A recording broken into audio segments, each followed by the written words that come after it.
மாண்புமிகு பாத்ரூம்ல 3 மணி நேரம் உட்கார்ந்து இந்த எதிர்க்கட்சி தலைவர் நான் சொன்னா எல்லாருக்கும் பேச தெரியும், எல்லாருக்கும் பேச தெரியும். உட்காருங்க. பாத்ரூம்ல 3 மணி நேரம் உட்கார்ந்து இந்த எதிர்க்கட்சி தலைவர் சொல்றதுக்கு 5 நிமிஷம் ஆகாது. உட்காரணும், என்ன பேசணுமோ. இதெல்லாம் தேவையில்லாத வார்த்தைகளை பேசினால் எங்களுக்கும் பேச தெரியும், எங்களுக்கும் பேச தெரியும், எங்களுக்கும் பேச தெரியும். தேவையில்லாத வார்த்தைகளை பேசினால் எங்களுக்கும் பேச தெரியும். என்னவோ அதுதான் பேசணும். மாண்புமிகு சங்கி அமைச்சர் மன்னிக்கணும், மாண்புமிகு எரிசக்தித்துறை அமைச்சர் பேசணும். இல்லம்மா,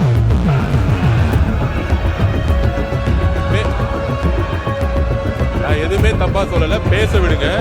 எதிர்கட்சி தலைவர் நான் பேச வர்றது என்னன்னு கேட்டுக்கிட்டு பதில் சொல்றேன். எதிர்கட்சி தலைவர் ஒன்னும் தவறு கிடையாது.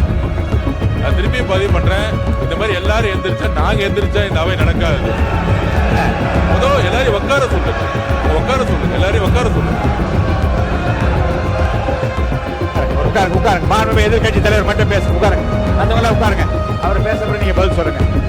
மாண்புமிகு எதிர்கட்சி தலைவர் பேசுவாங்க, அதுக்கு மாண்புமிகு பொதுமக்கள் பதில் சொல்லுவார். உட்காருங்க, மீதி பேர்லாம் உட்காருங்க. யார் யாரு பாத்ரூம்ல எவ்வளவு நேரம் உட்கார்ந்துருக்காங்க அப்படின்னு கண்காணிக்கிறதுக்கு ஒரு தனி அமைச்சர் வச்சிருக்கீங்களா என்பதை நான் கேட்க விரும்புறேன். மாண்புமிகு நம்ம கரூர் கம்பெனி மன்னிக்கணும், கரூர் முன்னாள் சட்டமன்ற உறுப்பினர். மாண்புமிகு நம்ம கரூர் கம்பெனி மன்னிக்கணும், கரூர் முன்னாள் சட்டமன்ற உறுப்பினர், முன்னாள் சட்டமன்ற உறுப்பினர் திரு சந்திரமன்ற உறுப்பினர், கோயம்புத்தூர் சட்டமன்ற உறுப்பினர். நான் கரூர் சட்டமன்ற உறுப்பினர் நினைச்சேன். கோயம்புத்தூர் சட்டமன்ற உறுப்பினர்.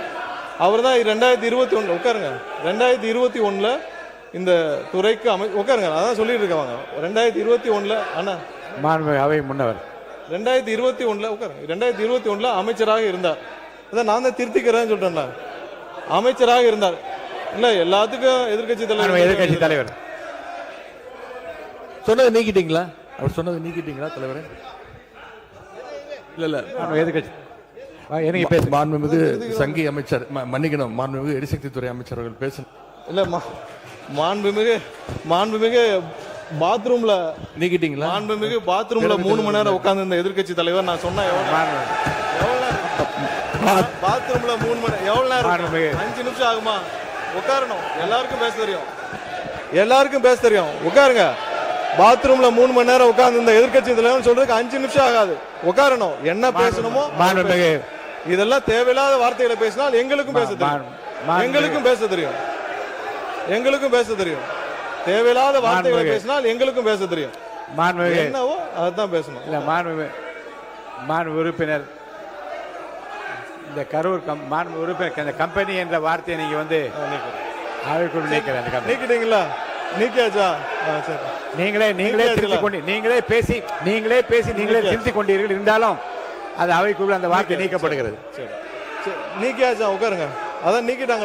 எதிர்கட்சி நீங்க பேசுங்க.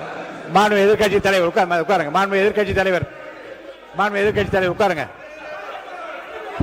மாண்புமிகு எதிர்கட்சி தலைவர் நீங்களா உட்காருங்க. நீங்களா உட்காருங்க. அந்த பதார் அவரை உட்காருங்க. மாண்புமிகு எதிர்கட்சி தலைவர் நீங்க மட்டும்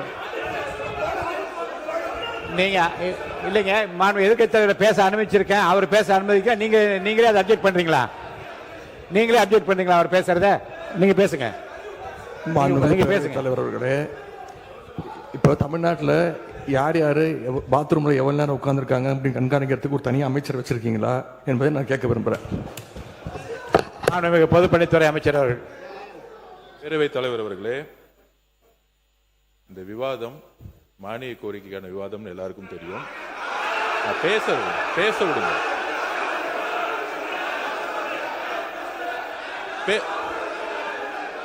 நான் எதுவுமே தப்பா சொல்லல, பேச விடுங்க. எதிர்கட்சி தலைவர் நான் பேச வர்றது என்னன்னு கேட்டுக்கிட்டு பதில் சொல்றேன். எதிர்கட்சி தலைவர் ஒன்னும் தவறு கிடையாது. நான் திருப்பி பதிவு பண்றேன். இந்த மாதிரி எல்லாரும் எந்திரிச்சா நாங்க எந்திரிச்சா இந்த அவை நடக்காது. முதல்ல எல்லாரையும் உட்கார சொல்லுங்க, அவங்க உட்கார சொல்லுங்க, எல்லாரையும் உட்கார சொல்லுங்க. உட்காருங்க. மாண்புமிகு எதிர்கட்சி தலைவர் மட்டும் பேசுங்க. உட்காருங்க. மற்றவங்கள உட்காருங்க. அவர் பேசப்பட நீங்க பதில் சொல்லுங்க. மாண்புமிகு எதிர்கட்சி தலைவர் பேசுவாங்க, அதுக்கு மாண்புமிகு பொதுப்பணித்துறை பதில் சொல்லுவார். உட்காருங்க. எல்லாம் மீதி பேர்லாம் உட்காருங்க. பேரவைத் தலைவர் அவர்களே, நீங்க பேசுங்க. எங்களுடைய சட்டமன்ற உறுப்பினர் முன்னாள் அமைச்சர் அவர்கள் இந்த மானிய கோரிக்கைகளை தெளிவாக புள்ளிவிவரங்களோட பேசிக்கிட்டு இருந்தார். தவறான வார்த்தைகளை முதல்ல பேசுறது யார் என்பது உங்களுக்கு தெரியும். அதையெல்லாம் அவை குறிப்பில் நீங்க நீக்க வேண்டும் கேட்டுக்கொள்கிறேன். பேசுகிற போதே திருத்திக் கொண்டு அது அவை குறிப்பில் நீக்கப்படுகிறது. சொல்லியாச்சுங்க. நீங்க சொல்லுங்க. நீங்க திரும்ப பெற்றீங்களா? அப்பயே சொல்லிட்டீங்களா? அவரே சொல்றாரு திரும்ப பெற்றேன்னு சொல்றாரு. அப்புறம் என்ன இதுக்கு மேல என்ன வேணும்? அவரே திரும்ப பெற்றதா சொல்றாருங்க. அவரே சொல்றாரு திரும்ப பெற்றேன்னு சொல்றாரு. அப்புறம் விடுங்க. அதுக்கப்புறம் 2021 காலகட்டங்கள் அமைச்சராக இருந்தார். அவரே சொல்றாரு திரும்ப பெறல என்ன அர்த்தம்? பெற்றாச்சு. வாங்க அடுத்தது பேசுங்க. அந்த 2021 காலகட்டங்கள்ல அமைச்சராக இருந்தார்.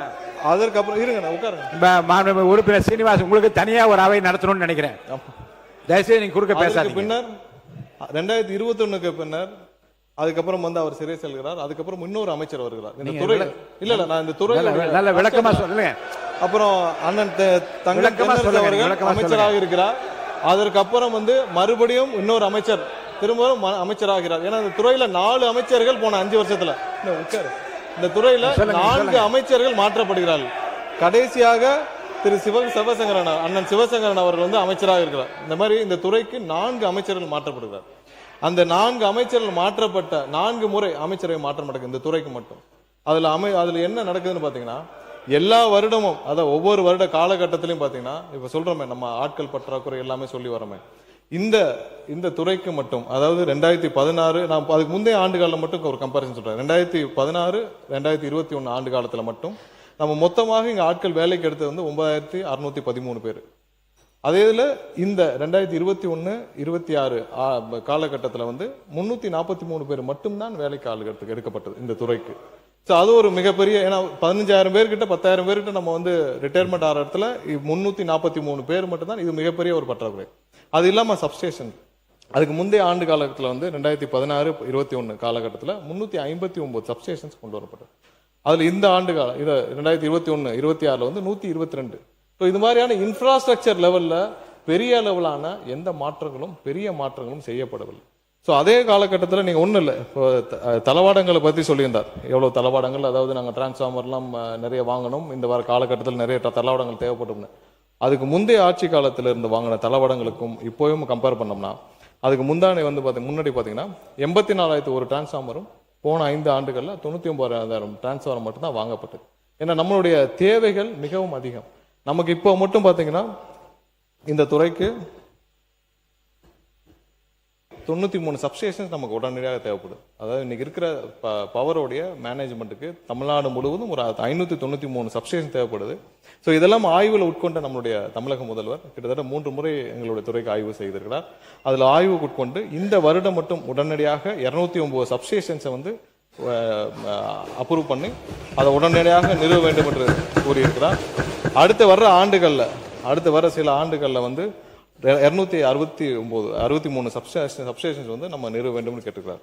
இது இல்லாமல் பதிலுரையில் நீங்க விளக்கமாக சொல்லிக்கிறோம். அவங்க இப்ப கேட்டது சியூஜி நம்பருக்கும் கேட்டிருந்தார். சியூஜி நம்பர் ஏர்டெல்ல வந்து அவர்களே வந்து அதுல சேவையில பிரச்சனையா இருந்து அது நிறுத்தப்பட்டது. அது நிறுத்தப்பட்ட காரணத்தினால் நம்ம அதை திரும்ப அந்த நம்பரை வந்து இது மாற்ற முடியுமான முயற்சி செய்தோம். அதுல டெக்னிக்கல் ப்ராப்ளம் இருந்தனால புதிதாக வேற வெண்டர்ட்ட நம்ம நம்பர் வாங்கி அதுவும் நேற்றிலிருந்து பயன்பாடுக்கு வந்துவிட்டது. நன்றி. மாண்பு உறுப்பினர் வி. செந்தில் பாலாஜி அவர்கள்,